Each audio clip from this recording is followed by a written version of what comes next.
Hello കൂട്ടുകാരെ, എല്ലാവർക്കും വീഡിയോയിലേക്ക് സ്വാഗതം. നമ്മൾ ഹാങ്ങിങ് വൃങ്കയായിട്ടാണ്. ഹാങ്ങിങ് വൃങ്ക പെട്ടെന്ന് വാടിപ്പോകുന്ന, നിൽക്കുന്ന നിലയിൽ വാടിപ്പോകുന്നുണ്ട് എന്ന് കുറേ പേര് കംപ്ലൈൻറ്റ് പറഞ്ഞിട്ടുണ്ട്. എനിക്കും അതുപോലെ തന്നെ എൻ്റെ കയ്യിൽ കുറേ കളറും കുറേ പ്ലാന്റും ഒക്കെ ഉണ്ടായിരുന്നു. ഞാൻ യൂട്യൂബ് ചാനൽ തുടങ്ങാൻ തന്നെ കാരണം ഈ സുന്ദരിയായിരുന്നേ. ഇതിൻ്റെ ഒരുപാട് പ്ലാന്റ് ഞാൻ സെയിൽ ചെയ്തിട്ടുണ്ട്, ഒരുപാട് പേര് എൻ്റെ വാങ്ങിച്ചിട്ടുണ്ട്. ഇത് ഒരുപാട് എൻ്റെ കയ്യിലുണ്ടായിരുന്നു. പക്ഷേ ഇടയ്ക്ക് വെച്ച് ഈ പ്ലാന്റ് ഞാൻ എങ്ങനെ നോക്കിയാലും എങ്ങനെ വച്ചിട്ട് എനിക്ക് കിട്ടാതെയായി. ഒരു പ്രാണി വന്നിട്ട് ഇത് തണ്ട് നീരൂറ്റി കുടിച്ച് തണ്ടങ്ങ് കറുത്ത് മൂടോടെ അങ്ങ് നശിച്ചു പോവുകയാണ് ചെയ്തത്. അങ്ങനെ ഇതിനെ നട്ട് മടുത്ത് അങ്ങനെ ഉപേക്ഷിച്ച് കളഞ്ഞ പ്ലാന്റിനെ ഞാൻ വീണ്ടും, ഇപ്പം എല്ലാവർക്കും അങ്ങനെയാണല്ലോ, പൂക്കൾ കാണുമ്പം വീണ്ടും വേണമെന്ന് ആഗ്രഹം തോന്നും. അങ്ങനെ ഞാൻ വീണ്ടും വാങ്ങിച്ച് വളർത്തുന്നതാണ്. ഇപ്പോൾ എൻ്റെ കയ്യിലൊരു ഇത് 3 കളറ്, ഇതൊരു പപ്പായ വെറൈറ്റി, ഇതിൻ്റെത് ഒരു കളറ്, അല്ലാതെയും വേറെ 2 കളറുണ്ട്. ഇപ്പോൾ ഒരു 4, 5, 6 കളറോളം എൻ്റെ കയ്യിലിപ്പോൾ ഉണ്ട്. നല്ല ഭംഗിയുള്ള നല്ല പ്ലാന്റ്. ഇതിനെ എന്താണ് സംഭവിക്കുന്നത്, ഇതിൻ്റെ കീടനാശിനീനെ എതിരെ കടിക്കുക, അതിനെ നീരൂറ്റി കുടിക്കുന്ന പ്രാണി, എന്തിനാണ് പ്രാണിയെന്നൊന്നും നമ്മൾ കണ്ടിട്ടൊന്നുമില്ല. പക്ഷേ രാത്രിയും മഴയുള്ള സമയങ്ങളിലാണ് ആ പ്രാണി വന്ന് ഈ പ്ലാന്റിൻ്റെ നീര് മുഴുവനും ഊറ്റി കുടിക്കുന്നത്. അപ്പോൾ നമ്മളേന്ന് ഈ ചെടി മൊത്തം അങ്ങ് നശിച്ചു പോവുകയാണ് ചെയ്യണത്. അപ്പോൾ ഇതിന് ഓവറായിട്ട് മഴയുള്ള ഭാഗത്ത് ഈ പ്ലാന്റ് വയ്ക്കരുത്. നമുക്ക് ഈ പ്ലാന്റ് നശിച്ചു പോകാതിരിക്കണമെന്നുണ്ടെങ്കിൽ നമുക്ക് ഷെയ്ഡിൽ ഹാങ് ചെയ്തിടണം. എന്നിട്ട് നമുക്ക് ഇത്തിരി വെയിൽ കിട്ടണ ഭാഗമായിരിക്കണമെങ്കിൽ നമ്മളെ കയ്യിൽ നിന്ന് ഈ ചെടി ഒരിക്കലും നശിച്ചു പോകാതെ നമുക്ക് കിട്ടും.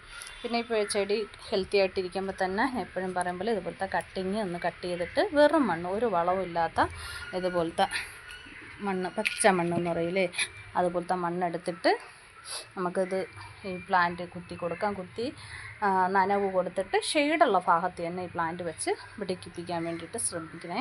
എന്നാലേ ഈ പ്ലാന്റ് നന്നായിട്ട് പിടിച്ച് കിട്ടുള്ളൂ. പിന്നെ നമുക്ക് ഈ ഫ്ലവർ വന്നെത്തി കഴിയുമ്പോൾ ഇത് കണ്ട സീഡ് ഇങ്ങനെ വരും. ഈ സീഡ് നന്നായിട്ട് മൂത്ത് കഴിയുമ്പോൾ അതിങ്ങനെ വരും, ഇങ്ങനെ കറുത്ത കളറിൽ വരും. അപ്പോൾ നമ്മളതിനെ അതിൻ്റെ സീഡ് എടുത്ത് ശേഖരിച്ച് വെച്ചിട്ട് നമുക്ക് പുതിയ തൈയാക്കി എടുക്കാനും പറ്റും. അങ്ങനെയും ചെയ്യാം. പിന്നെ ഈ പ്ലാന്റിന് ഇത്തിരി വെയിൽ വേണം, നന്നായിട്ട് വെയിൽ വേണം. വെയിൽ കിട്ടണമനുസരിച്ച് നമുക്ക് ഈ ചെടിയിൽ നിറയെ ഫ്ലവർ വരാറുണ്ട്. പിന്നെ നമുക്ക് 19 NPK 319 അത് നമുക്ക് 1 ലിറ്റർ വെള്ളത്തിൽ 1/2 സ്പൂൺ ഇട്ടാലും മതി, ചെറിയ സ്പൂണിന് 1/2 സ്പൂൺ ഇട്ടിട്ട് അതൊന്ന് നമുക്ക് ഈ ലീഫിലും എൻ്റെ ചുവട്ടിലൊക്കെ ആയിട്ട് ലീഫിലൊക്കെ നന്നായിട്ട് സ്പ്രേ ചെയ്ത് ചുവട്ടിൽ ഒഴിച്ചും കൊടുക്കണം. ഒരു 15 ദിവസം കൂടുമ്പം നമുക്കങ്ങനെ NPK കൊടുത്താൽ നല്ലതാണ്. ചാണകപ്പൊടിയൊന്നും വലുതായിട്ട് ഇപ്പം ഞാൻ എൻ്റെ ചുവട്ടിലിടാറില്ല. നിൽക്കുന്ന നിലയിൽ ചിലപ്പോൾ അങ്ങ് ഈ ചെടി മൂടോടെ അങ്ങ് അഴുകി പോകാറുണ്ട്.